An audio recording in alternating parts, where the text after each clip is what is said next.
Hi, Hello. I'm Julian. I'm Shoe Tom.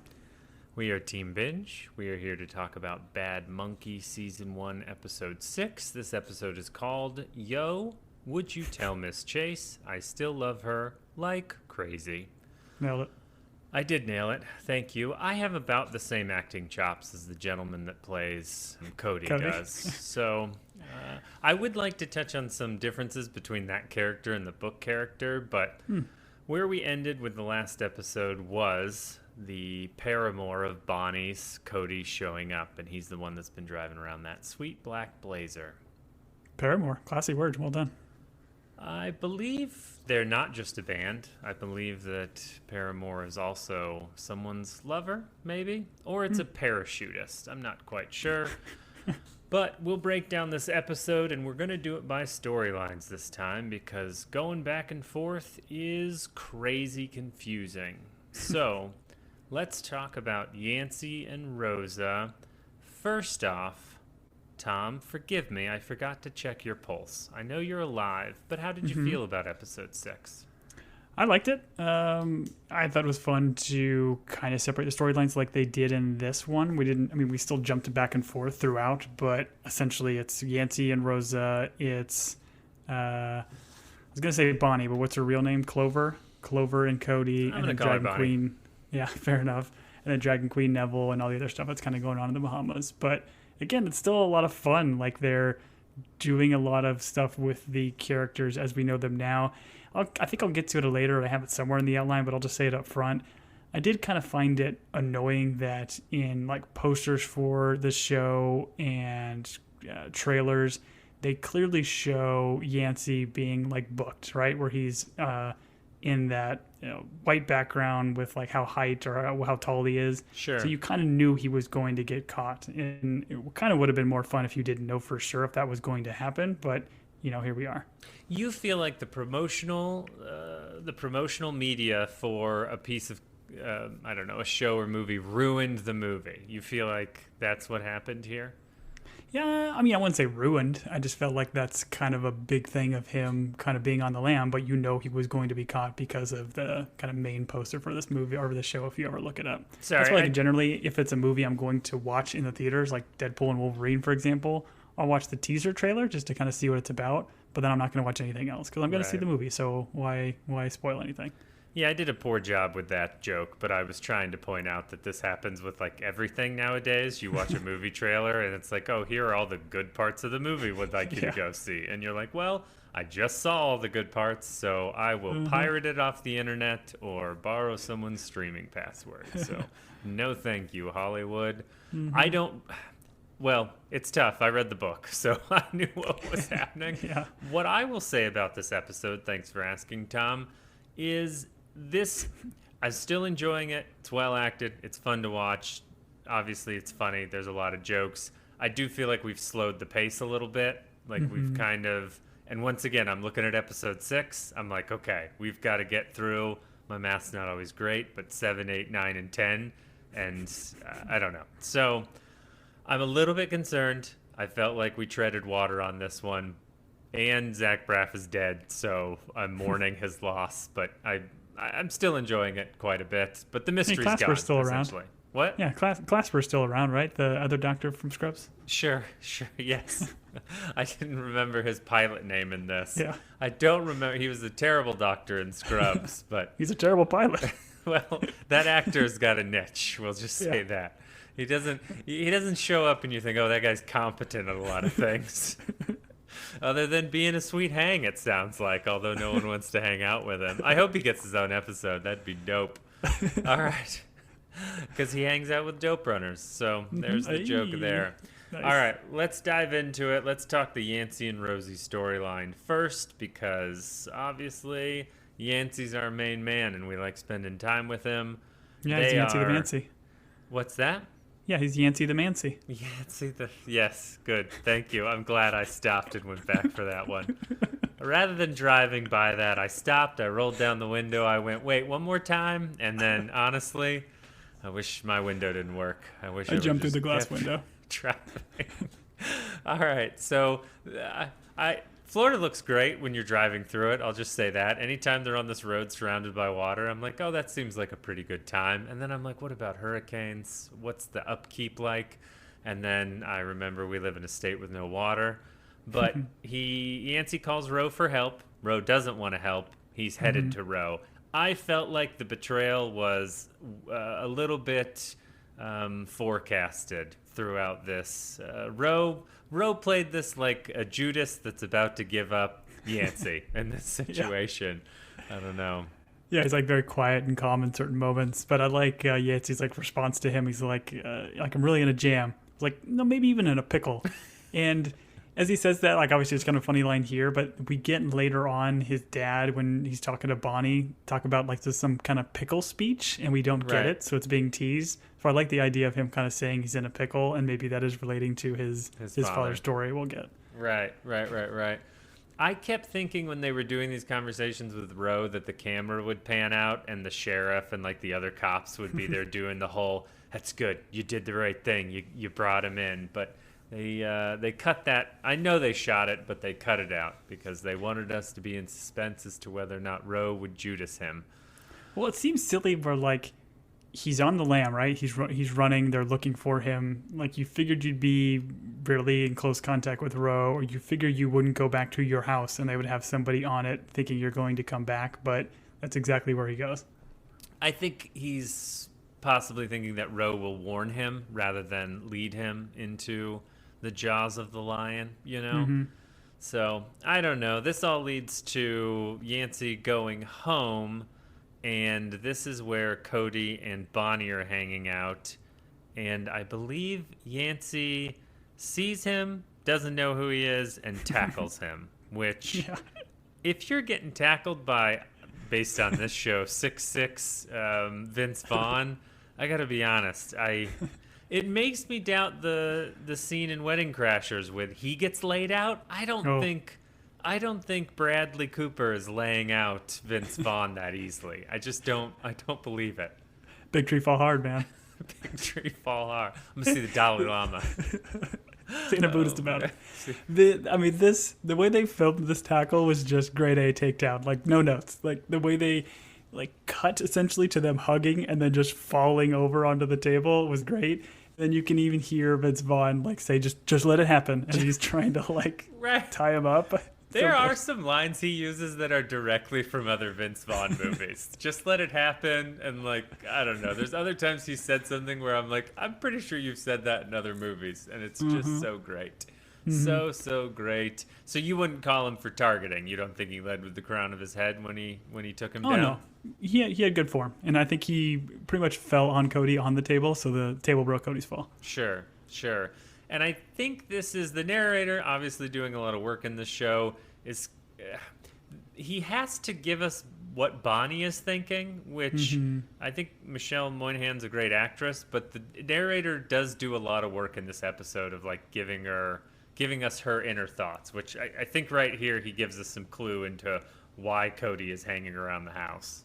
Right, and we kind of get into their storyline a little bit later, but I mean, essentially Bonnie sees him as a solution, or that's what the narrator kind of says. Like she's always essentially trying to manipulate or use other people for her own means. Right, and it's great where she sees them fighting or sees the tackle, and she's like, why are men always driven to violence around me? And she's like happy about it, and his response is, yeah, maybe don't be so happy about it, which is just a wonderful moment.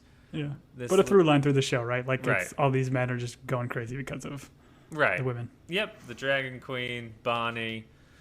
The Shook is, I guess, he's witnessed Yancey outside the house, and he immediately calls 911, which I don't blame him for this. If your neighbor who you don't like is a suspected murderer, I think you make this call, right? Yeah, I agree. Yancey just kind of walks over and chucks his phone into the ocean, which is always classic.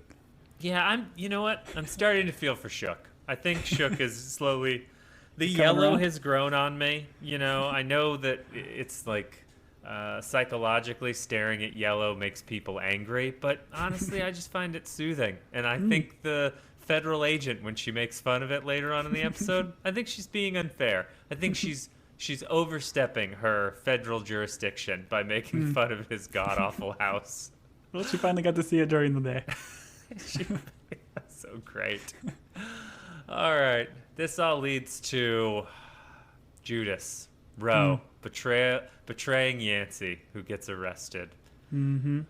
As he's being handcuffed and I guess read his rights, Rosa drives by and he gives her he gave her this weird, like, go over there. And honestly, people are so bad at communication. Had she pulled over right there and been like, hey, did you want to talk to me? I wouldn't have been surprised. I think in that situation, you have a slow, like, no. You just shake your head, no. He gave like a, hey, stop around the corner. I know this is a new relationship and that people have to work out communication. I just felt like this was poorly done by him. And I didn't want to see Rosa get arrested. I want to say he like first made eye contact with her and then purposely looked away to make it seem like she wasn't there or the cops are going to find her kind of deal. But I also don't understand because I thought she's on the run essentially as well. So, but later she runs into Roe and they have like a conversation at the sheriff's station. So I don't really get the dynamic and if she's under investigation here. I don't think anyone knows she's involved at this point because when she talks to the sheriff, he's just like, "Oh, you're the ME." Mendez does. Mendez got headbutted while she was in the elevator with him, so I would assume Mendez thinks she's involved, or maybe just Mendez doesn't care. Yeah, but he's a dirty cop, Tom, as is pointed out several times during this episode, which is great. This leads us to the attorney, Roe, and Yancey all hanging out. I love how the attorney, which honestly I have not gotten his name. I'm just going to continue him as like I looked super it up. It's handsome Montenegro. buff attorney. No, I'm going to go with super handsome buff attorney. Okay. You're not wrong. You made me stumble over my words and I said maternity, and I'm wondering, is that a thing? Is like maternal law. A maternal attorney? Is that what Matlock is? Is that why Kathy Bates is now Matlock? She's a maternity? Is that? I'm sure I'm offending someone right now, but man, it's just so good. When your attorney takes care of you and is almost like a mother figure, it's like they're a maternity, I think. This is going to be a CBS show with Zachary Quinto in it in like a year. I guarantee it. All right. Anyways. I love when Yancey is like arguing with Roe and making Roe feel bad about turning him in, and Roe is clearly feeling it. Yancey's like, you be in an emotional prison, I'll be in a real one. That was a good line. So great. I like how is it Monty or the husband lawyer? The maternity, yes. The maternity, yes. They're having like the argument back and forth. We don't get translation, but it does them like speaking back and forth in Spanish, and Yancey kind of butting in saying, listen, I appreciate the raw emotion you guys speaking your native tongues, but can I know what's going on here? I thought it was classic and fun. Great. But I do love that the maternity here is defending Yancey and is essentially disgusted by Roe for turning in his friend, and clearly Monty here and Yancey have a very close relationship too, which I liked and appreciated. Yeah, I appreciate that he's not taking Roe's side, that he's taking Yancey's side. And when he becomes a fatherly attorney, he would be a paternity. So that's, I'm pretty sure they teach this in law school. And if they haven't, they should. I'm going to reach out to my dad and let him know that this is a new thing and see if all of him and his court buddies will start using these terms.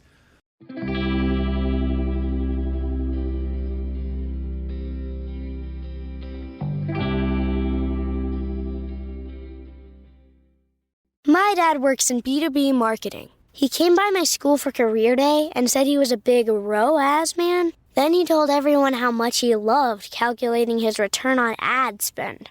My friends still laugh at me to this day. Not everyone gets B2B, but with LinkedIn, you'll be able to reach people who do. Get a $100 credit on your next ad campaign. Go to linkedin.com/results to claim your credit. That's linkedin.com/results. Terms and conditions apply. LinkedIn, the place to be, to be.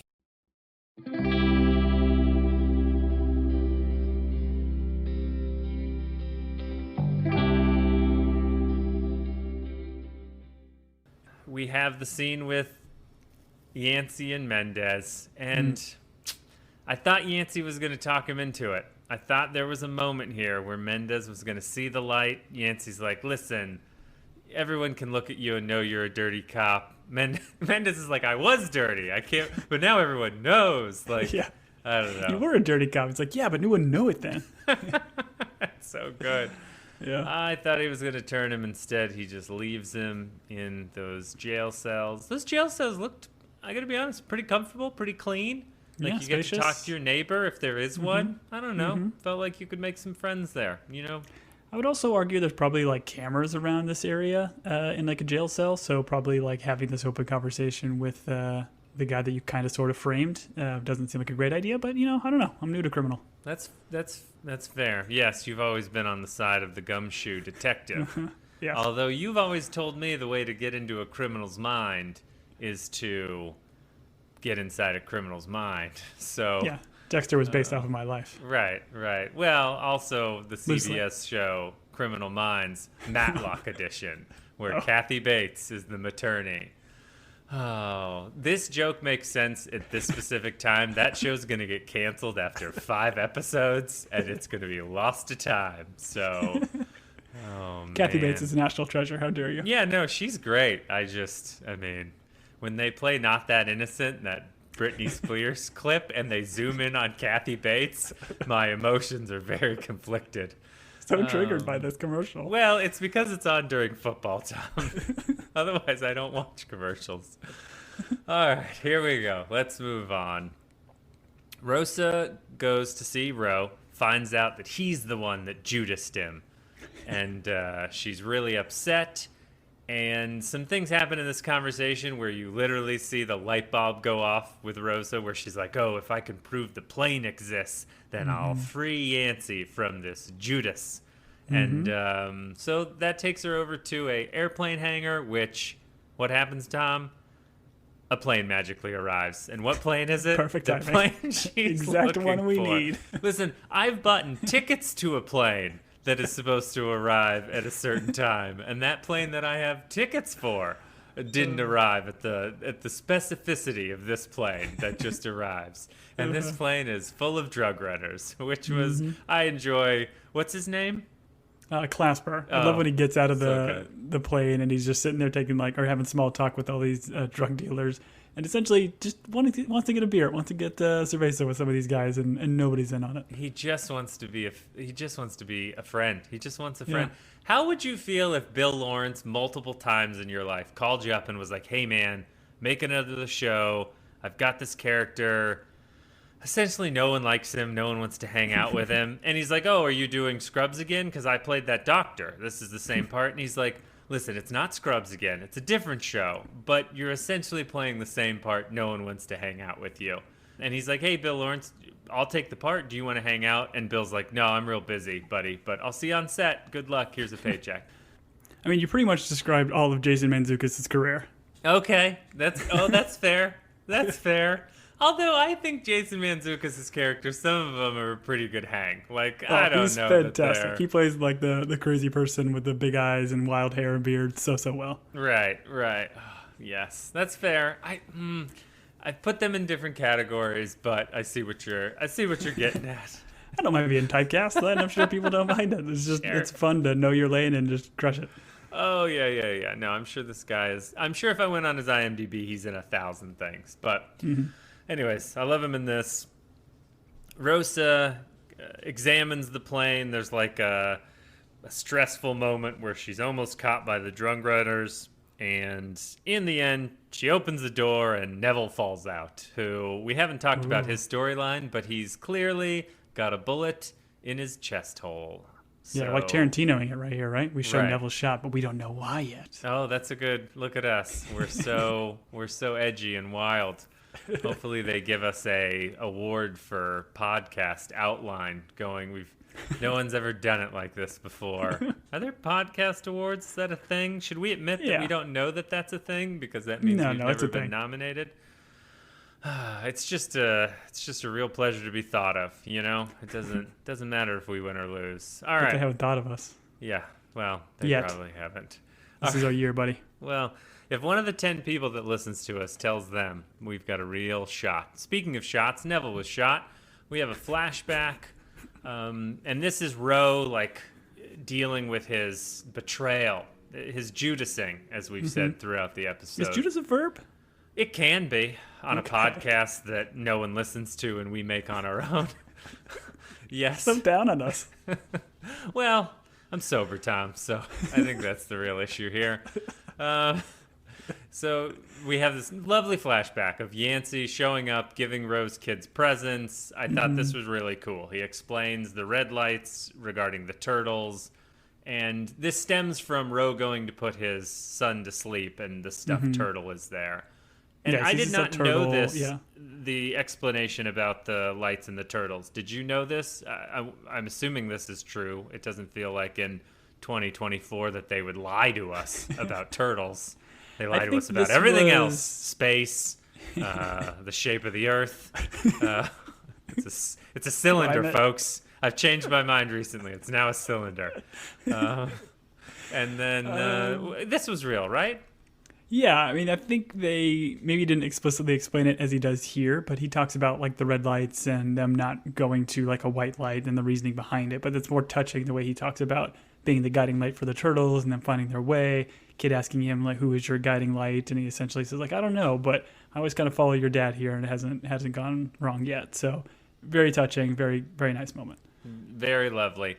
Do you think the Teenage Ninja Turtles would have been in trouble if Bebop and Rocksteady had known the red light trick, or if Shredder had known? Do you think that show's just real short? They're like, "Oh, there's a white light over there," and then ba-boom, no more teenage. They don't get to leave teenage. They don't get to see adult Ninja Turtles. They're just toddler Ninja Turtles. Well, I was gonna say perished Ninja Turtles, but all right, that's a different. Probably like a good soup though. Oh, delicious. Yep, I agree. I was gonna make a tortilla turtle soup reference, but honestly, I don't have a grasp of the English language well enough to connect those dots. So let's move on. Yancey's getting charged. He's sitting across the table. Did they tell us who these two guys are? They're like the police chief of Miami, but they're not like chiefs. They're two guys that I guess work the same job that vaguely look similar, but one's the big man and one's not. Yeah, I don't know if they're commissioners, lieutenants, like whatever they are, but essentially the ones that are going to decide if they're bringing in this case. The detective are we going to move forward with it or say we should press charges? And these are the same guys that we had from their incident but Yancey and Mendez incident, like way back when. Right, because he's like, "Oh, hey, it's the big guy" when he comes in. And I would argue the only big guy in this room is Vince Vaughn, because he's 6'6", according to that. Do you think they fudged that mugshot? What's the lawyer?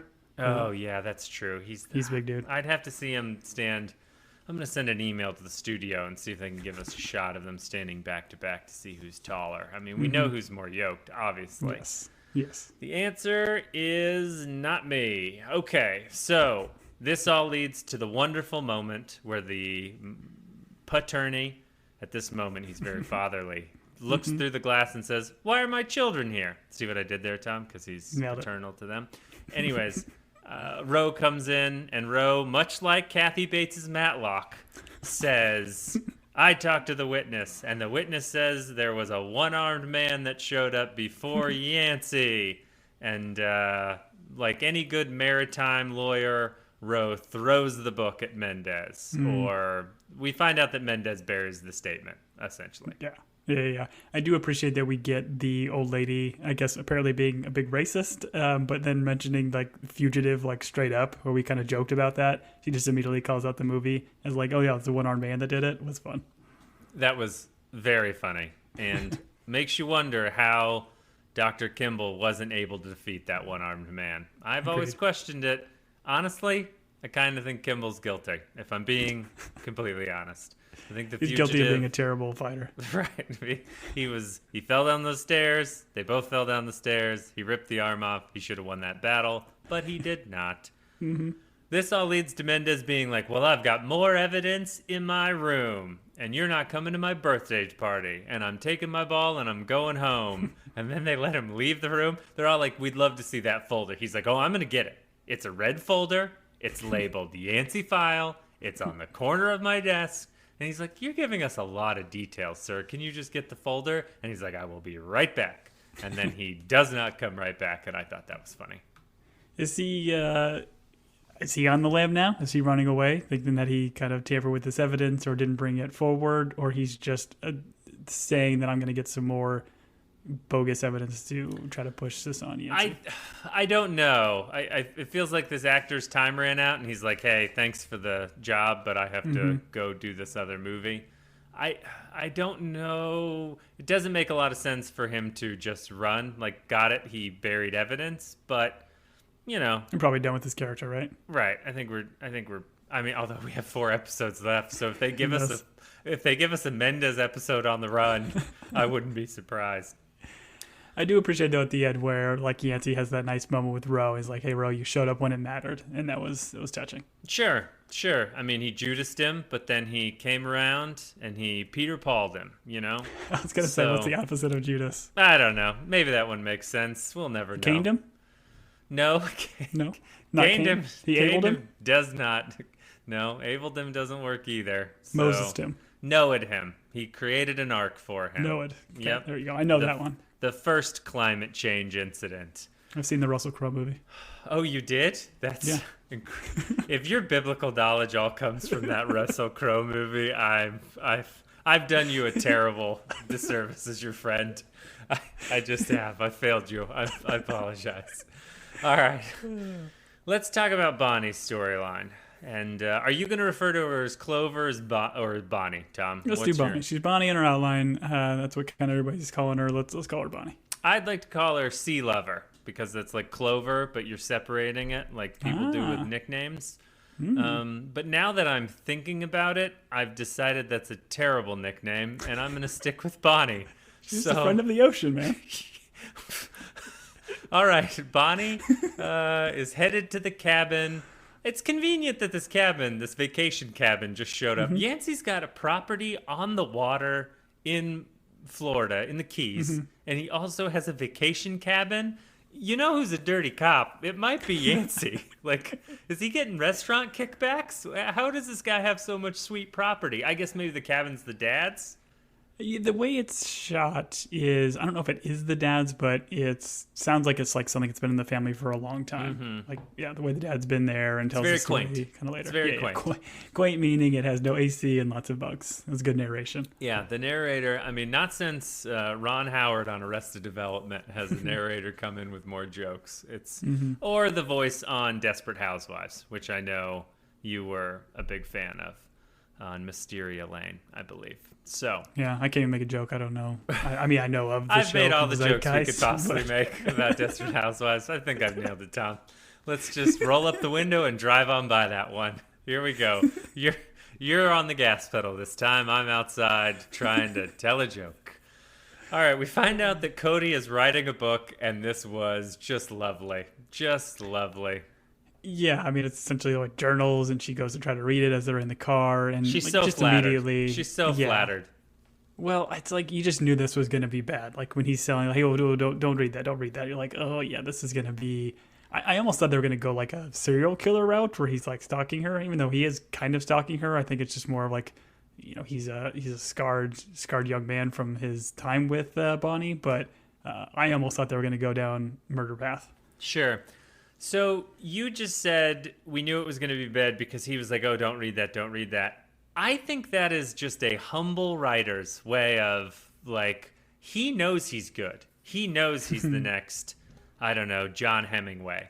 He is telling her, but he secretly wants her to read it. So that's just what authors do. They're like, oh, don't read my stuff. Don't fall in love with it. Don't ask for a sequel, I think that's what he's just playing humble. He knows it's good, but it turns out I've been asking for a sequel from your book for a very long time now. Sorry, the audio cut out when you said that. So we run into at the cabin Yancey's dad. Love this actor, still love him. We'll always love him. There's a quick cut here where Shook is looking for his phone in the water, and we have the Fed show up, and this was just a great interaction. I do like, again, we get the narrator saying that, like, the Fed is kind of bending the rules a little bit too and breaking into Yancey's house to try to investigate or see where he's gone.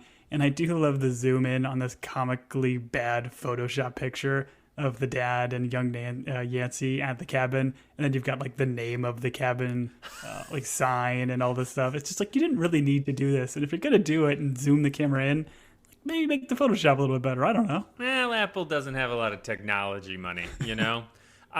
I must have looked down to take notes or something. I don't remember that at all, but I can picture it in my mind, and it's lovely, and the cabin looks lovely. I didn't even question why the Fed showed up. I honestly was just like, yeah, makes sense. She's a federal agent. She probably knows how to find people. It's cool. Mm-hmm. Yeah. We have this lovely scene. So here's what I do want to point out. Maybe I'm misremembering the book, but in this, and we see it in the manatee area because everyone's going swimming, Cody seems to be a pretty in-shape young man. He is, kept it together.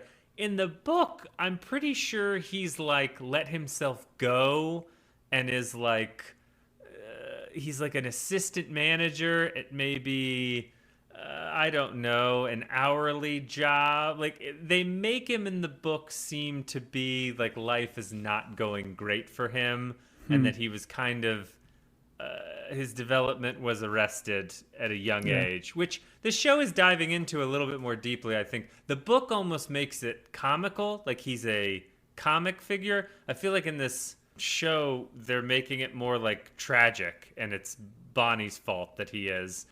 I don't know that I have the bandwidth to kind of understand the psychology of Cody as a character, or what they're doing to him in the show. But I think they're taking, I feel like in the book it was comical. In the show, it's like, hey, your choices like affected a young man, and like this is what's happened, which I appreciate.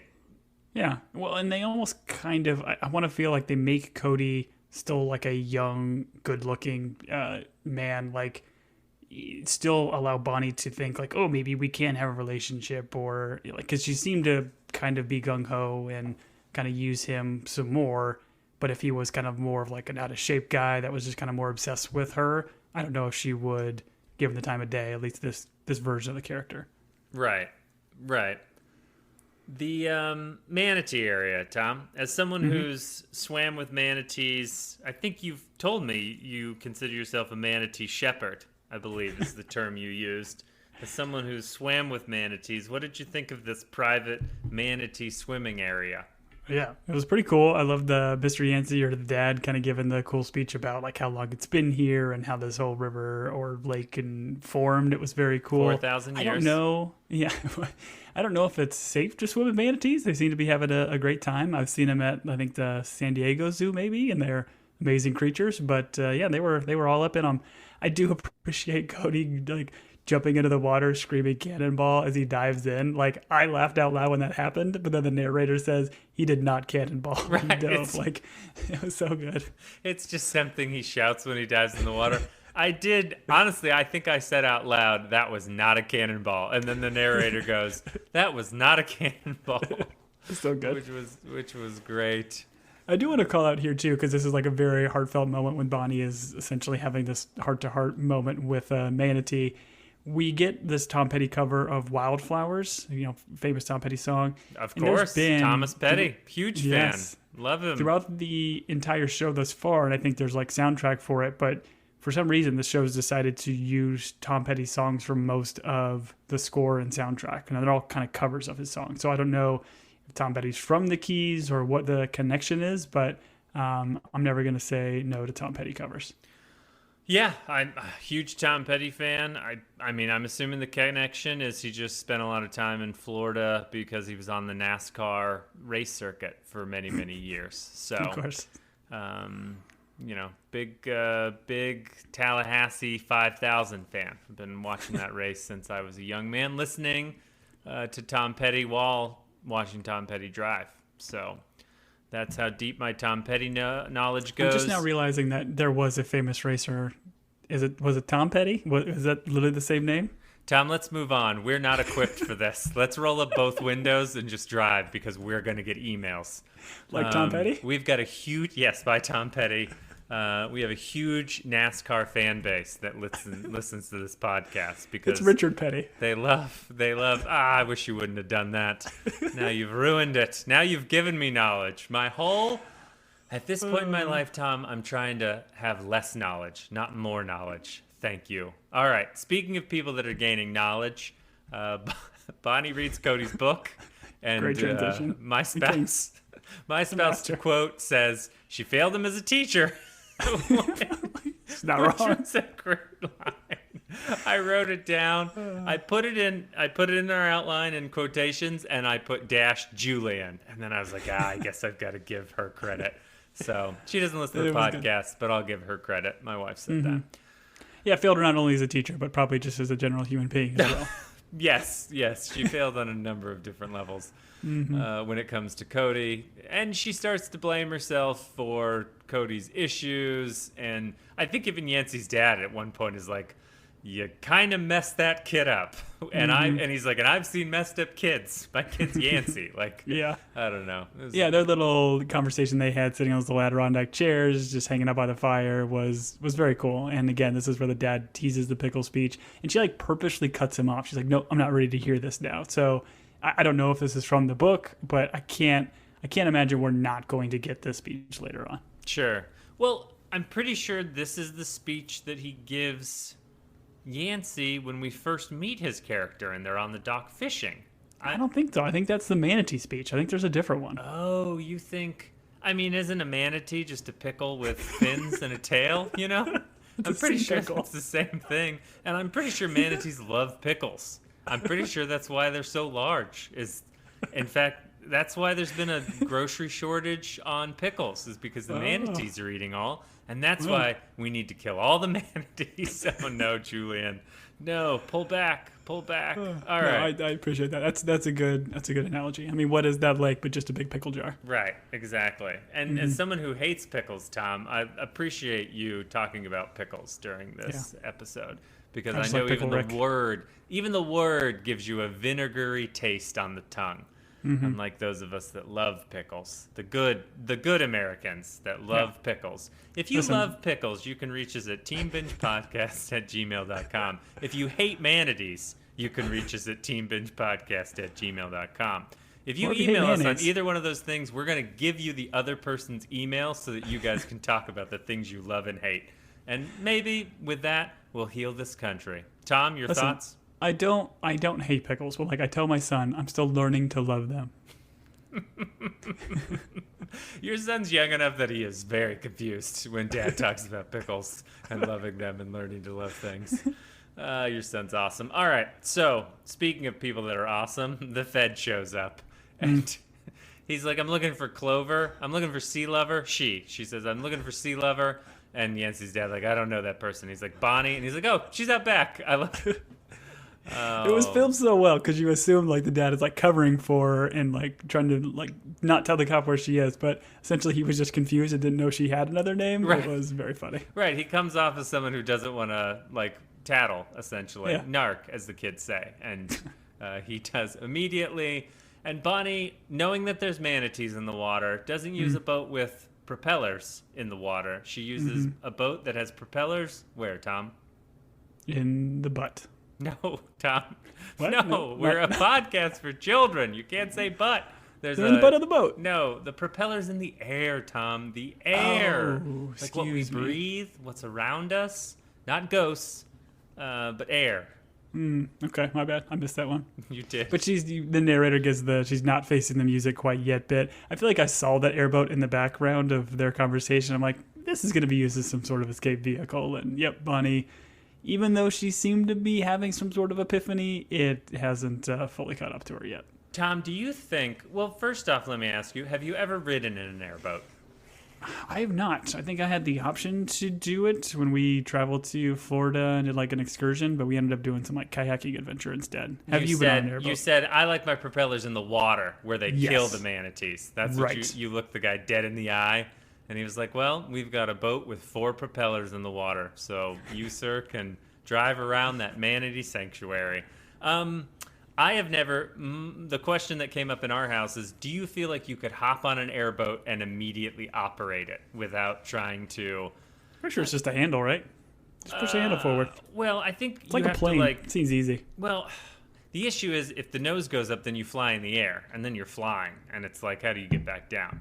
So. No, you push another lever. There's probably 2 levers. You think there's 2 levers on an airboat? I don't know. What if there's I just 3 start pulling levers? some stuff until it moves. Is the 3rd level a parking brake? Probably, right? No, it's just for fun. It's like part of the joystick for a video game that's on board. Okay, yeah, the joystick that you don't touch on a video game controller. Yeah, as someone who's played video games with you, it's making more sense that you didn't know the joysticks did things in the game. All right, so Bonnie takes off. Honestly, if they chase Bonnie in the next episode, I'll enjoy it. I enjoy Michelle Monaghan in this show. And if Cody has to chase her in an airplane, that would be fun too. I bet those have 4 joysticks or levers or whatever we were talking about.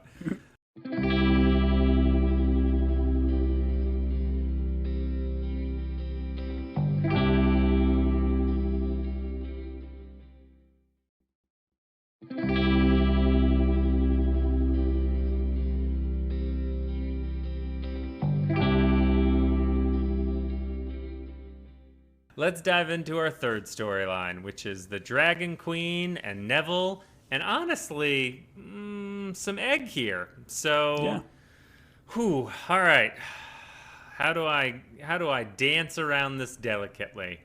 Neville gets shot while watching a mid-coitus Egg and Dragon Queen, which. That relationship accelerated quicker than I expected. We went from singing on the beach to coitusing in a house, and the coitus partner being the Dragon Queen. And Egg sees him outside the window, which leads to the shooting. Well, and I feel like, again, very classy. Good use of the word coitus, keeping it friendly. I want to say this is the first time that our monkey is broke bad, right? Like, really diming out Neville here, just kind of looking in, and the monkey screams at him, and that's what kind of causes him to get shot. First off, coitusing while a monkey is watching is difficult. Second, I felt like Driggs was trying to say hi. Like, I didn't think he was like, hey, look, he's watching you. What a weirdo in the window. I feel like it was more, Driggs was like, Neville, I haven't seen you in forever. Like, hey, what's going on, buddy? I felt like that was more of the terrifying murder shriek he did in the window. That's how I took it. But I'm not fluent in monkey, Tom. You're more fluent in monkey than I am. Yeah, I don't speak Capuchin, but I do speak chimpanzee, but yeah. Nice. I've been to the zoo with Tom, and he once fed a large rubber bouncy ball to a monkey. Erroneous. True story. Erroneous on all accounts. There's some more details, but let's move on. I saw it happen, but I didn't do it. They're still looking for us. Speaking of people looking for people, Egg runs after Neville, and we don't get a scooter chase, unfortunately. We get a foot race, and this leads to Egg, and I did not put this together, but Egg runs into the pilot. The pilot is, let's just say, emptying cargo on the beach. He wants to be friends with Egg. Egg does not want to be friends with him. And this same is thing. Where we just wants to have a beer with people. Yeah, just wants to hang out, go wee-wee on the beach and fly drug runners around. This guy's living the life. And that's essentially how Neville gets on the plane. We have a scene where the Dragon Queen is forging checks. And obviously, my mind, which is not as sharp as yours, I was immediately like, okay, are we killing people and then, like, we're still collecting their checks, like their, I don't know, government checks, whatever it is. But this all turns out to be, it seems like her first time doing some sort of illegal forging activity, right? Yeah, I wasn't sure what to take. Like, yeah, she's practicing the name and ultimately just signs one time to do the lease or the deed. Yeah, right. At first I was like, I was kind of bummed because I thought she was kind of a little bit more ethical. She's going about it by interesting means, but I thought she wasn't going to grift her clients, and that's essentially what she's doing here. But I'm wondering, to your point, this does seem like it's the first time. It doesn't seem like this is her MO. is she doing this as a ploy to take out Nick? Is a part of what Neville paid her to do originally? Or is this just a grift so she can get off the island? I think this is a grift so that she can sell this dude's land deed to Nick. Buy that plane ticket? Get the money to buy those plane tickets are super expensive. You gotta sell $1 million beachfront property in the Bahamas. Yeah. I almost felt like this was a Yaya operation, or at least how the show has been kind of painting these characters. Dragon Queen seems a little bit more innocent. Yaya's the one that's constantly like threatening people. But Yaya during the conversation is like, "Oh, when did you get that deed?" And Dragon Queen's like, "Oh, he gave it to me right before he died." So she lies to Yaya. So Yaya's not in on it, which I don't know. I'm a little bit. The Dragon Queen they painted as someone who just wants to get off the island to live her life, but now there's a criminal element to this where when she was murdering people so that they entered the afterlife, peacefully, I was okay with that. But I feel strongly about property rights, You do. Big fan of the Property Brothers. Yes, love all three of them. I mean, Yaya clearly knows she's lying, right? They do like an extended cut on her face as Dragon Queen's kind of walking away. So I think she clearly seems to be a very wise woman that is reading between the lines here and knows this is a bit fishy. I did not get that sense, Tom. You didn't? Okay, I did. This was more to let us know that she's not in on it, not that she now knows about it. But okay. I could have, once again, I could have missed it. I'm willing to be wrong in this case, not in like any other case, not in like marriaging or parenting or anything like that. I will not be wrong there. But when it comes to this show, I'm willing to be wrong once. And if this is why I'm the gum shoe and you just have gum on your shoes. Yes, that has to do. I'm rolling up the window and I'm driving by that one. All right, let's go to the Egg and Queen. She says, "I want to meet Christopher." And so they want to set up the meet.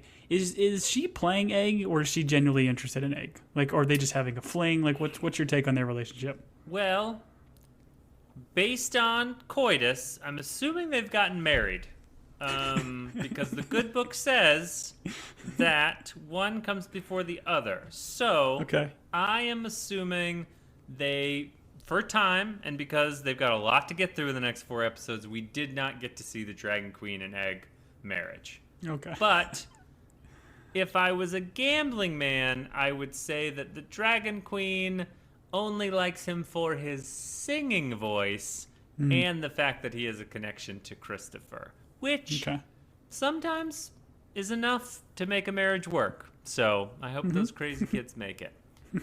What do you think? I don't know. I feel like she's just like, if to her, Egg is a means to an end. Sure. I feel she talked at the beginning about like maybe she has an attraction to Egg, but Egg hasn't paid her any money. She's clearly, I think, still trying to help Neville and is not taking his money and essentially leaving, or has her own motives. I think she clearly has her own motives, but I do think she's still actively trying to pursue the Neville's original ask. Sure. We don't get a lot of Nick and Eve in this episode. They're spending some time in a hot tub. Seems like a lovely time, which they're allowed to do because they're married. And the good book says so. You can get in the hot tub with someone if you are married to them, which is what I say to everyone I meet at a hotel hot tub. I say, "Excuse me, I am not married to you, so one of us has to get out of this hot tub." And typically, you just sit outside the hot tub and stare at them? Yes. It's typically a group of children that no one's supervising. And then I have to point to the sign and I say, "That good book sign says you need to be supervised by an adult. So please leave. And on your way out, will you adjust that timer so that the bubbles stay on longer? Thank you and goodbye." Yes. Even Nick, because the last time they were taken off on that aeroplane and he was supposed to kill Yancey, he's happy because Yancey hit the crime blotter because he's being arrested for a murder. And so all is right with Eve and Nick. Oh no, it's not. We have the poolside meeting where the Dragon Queen offers to sell them. I believe his name was Wendell. his property, the gentleman that she helped die. Yeah, that sounds right. And the reasoning for all of this, like they don't have enough property, they're building a big resort. Like, do they really need another property just for Eve to, build a boutique? It seems silly. I'm assuming they've bought like lots on the beach in a line, and Windles is maybe the next over. So, and it sounds like that Nick made some sort of offer or talked to the Windle family, and that she knows about that. So I feel like it's like, Tom, have you ever heard of the popular board game Monopoly? Yes, the French game, right? Yes, it's where you buy all the properties, but you're not supposed to have your properties touch, so that there's gaps where people can land because you're trying to be friendly to the other players. And also there's a dog, a train, and a thimble. They all have character names, but I don't remember them. This is kind of like the opposite of Monopoly, where they are trying to buy all the properties in a row. Okay. So if a tourist lands on them, they have to stay at the resort. Classic. I'm a railroad man. You are a railroad man, that's true. You love that Ticket to Ride game. Yeah, it's a great game. Yeah, sure it is, for lonely people. All right, let's move on. Great, like, we get to see the con with Eve and Nick. They try to play it on the Dragon Queen. She doesn't buy it, and then she threatens them. I thought this was just so fun, and Rob Delaney being threatened is just great. I don't think watching his reaction. I don't think Eve buys it at all, but Rob Delaney is great. Well, and I like, she like positions like, "Hey, do you know who I am?" And then his response is, "You're like a magician or some stuff, right?" Like, it's a great response. But she ends it just so cold, and like ends the scene with such a forceful line of saying like about being personal versus business, and this is just business. But then says like disrespect is always personal.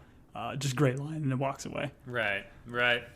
And this all leads to the end, where she's walking through the creepiest, letting people pass through the other side area and all of the island, and she gets nabbed. And so, Tom, we've got ourselves a little bit of a mystery leading into episode 7. Who do you think nabbed her? I mean, the logical explanation would be Egg, because Egg is still on Nick and Eve's payroll, and he's got Nick two and arms. Eve, he's got 2 arms. They're clearly ones that we're not going to let anybody get in their way. So that would be my assumption. But I also feel like that's maybe a little bit too on the nose. It would be interesting if it's somebody different. Sure. I don't know who it would be other than, Egg, obviously, Eve, or Nick. Nick's at a disadvantage. He's got to be like, "Hey, will you hold this part of the bag I have over your head?" Because I don't think Nick, as we saw in the previous one, Nick is not like a capture you and torture you or do whatever kind of guy. He's not going to bag you over the head. He's going to hit you with a tire iron. Sure. So I hope we are not entering like different characters that we don't know, but we'll see. I enjoyed it. I am interested to see where we go over the next 4 episodes. It's always fun to watch Vince Vaughn be Vince Vaughn. And they have added some stuff from the book that... they've added stuff from the book. This whole, like, her trying to get him to purchase the property, the Dragon Queen trying to get him to purchase the property, that's not in the book. So they have done something a little bit different. So honestly, I don't know where they're going to go from here, which is a nice surprise for a literary man who loves the written word like myself. So, Tom, with that being said, are you planning on watching the next 4 episodes? You know, it's been really good. It's been funny. I like all the characters. I like all the cinematography, directing, scenery. Great stuff. So I think I'm done. I think they've only got one way to go. It's downhill. So right. I'm gonna cut my losses and say, you know what, it's a fun little show. Dragon Queen's okay. Well, for those of you that have joined Team Binge this far, you're probably going to need to go find a different podcast to finish the show with. I'm assuming you're not going to go solo. What's that? You're not going to go solo? No. If I don't get to talk to you, there's no point in doing this. So I'm assuming like a former president probably has a podcast about this show. Every famous person does. It's true. You can reach out to them. But if you'd like to reach out to us and just say your goodbyes, you can reach us at teambingepodcast@gmail.com.